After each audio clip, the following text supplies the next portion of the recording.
السلام علیکم ناظرین، میں دوبارہ پھر موجود ہوں قبرستان میں۔ قبل میں نے اس سے ایک ویڈیو بنائی تھی جو یہاں پہ سے تھی جو کہ قبروں کے اندر داخل ہو جاتی تھی۔ کچھ لوگوں نے اس طرح کیا کہ جو جھاڑیاں تھی، کیونکہ اس کے اندر وہ جھاڑیوں کے اندر چھپ جاتی تھی، یہاں پہ انہوں نے اس جھاڑیوں کو جلا دیا۔ لیکن ایک حیرت انگیز واقعہ پیش آیا، میں آگے چل کے آپ کو دکھاتا ہوں۔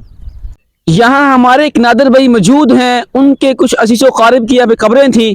انہوں نے قبروں کے پاس کچھ درخت لگائے تھے، جو سے تھی انہوں نے اس درخت کا بھی خاتمہ کر دیا۔ انہوں نے اس سے بچنے کے لیے جتنی بھی جھاڑیاں تھیں سب کو آگ لگا دی، تاکہ قبرستان بالکل صاف ہو جائے اور سے کا جو ہے چھپنے کا کوئی بھی ذریعہ نہ ہو۔ تو یہاں پہ یہ جگہ دیکھ رہے ہیں آپ، یہاں پہ انہوں نے قرآن رکھے ہوئے تھے، یہاں پہ جو اوراق اضافی ہوتے ہیں وہ یہاں پہ رکھے ہوئے تھے، اور اس کے اوپر ایک گھاس کی شکل اختیار کر چکا تھا، اس کے اوپر گھاس تھا سارا، پتہ نہیں چل رہا تھا اس کے اوپر اوراق ہیں یا نہیں ہیں۔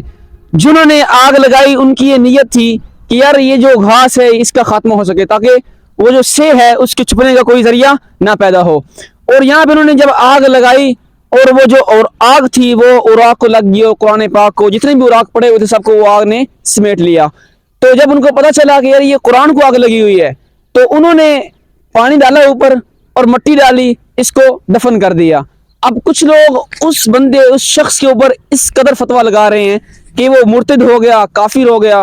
دیکھیں، عمل ذرا بھی نہیں ہے قرآن پہ۔ اگر اس کی نیت تو نہیں تھی نا کہ یار میں اس نیت سے جلا رہا ہوں، بحیثیت مسلمان یہ کام نہیں کر سکتا، تو اس کے اوپر یہ فتویٰ لگانا یہ کافر ہو گیا۔ ہم کون ہوتے ہیں فتویٰ لگانے والے؟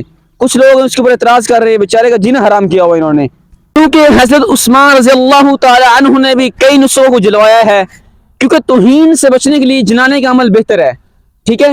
توہین سے بچنے کے لیے قرآن جلانا اس میں کوئی ممانعت نہیں ہے، ٹھیک ہے؟ اور دوسرا یہ بھی ہے، چلو اگر نہ بھی ہو یار، اس کی یہ نیت تو نہیں تھی کہ اس نیت سے قرآن جلایا جائے، انہوں نے ویسے ہی آگ لگائی تھی یہاں پہ، تو وہ قرآن اس میں اوراق پڑے ہوئے تھے، جو لوگ قرآن کے جو اضافی اوراق ہوتے ہیں، جو شہید ہوتے ہیں، ان کو اس میں رکھ دیتے تھے۔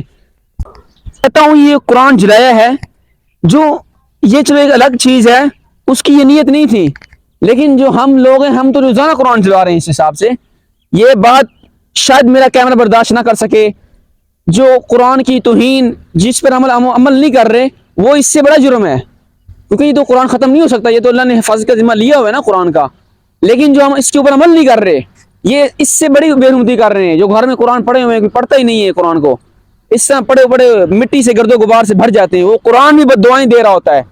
اور یہاں پہ ان کو تھوڑا موقع ملنا چاہیے بس، کہ کوئی ایسی چیز ہو جائے، اور یہ اس قدر اچھلتے ہیں، اس قدر اوپر چلے جاتے ہیں کہ ہم عاشق رسول ہیں، قرآن سے عشق کرنے والے ہیں۔ اچھا قرآن پڑھتے نہیں ہیں، تھوڑا سا اس طرح مسئلہ بن جائے تو اس طرح ہو جائے، اس سے بڑا کوئی عاشق رسول ہے ہی نہیں دنیا میں۔ اللہ سے دعا ہے اللہ ہمیں عمل کرنے کی توفیق عطا فرمائے، اللہ ان کو ہدایت دے۔ توہین کر دی، یہ کر دیا، وہ کر دیا، بھائی اس کی نیت نہیں دیکھو، انما الاعمال بالنیات، اعمال کا دار و مدار نیتوں پر ہے۔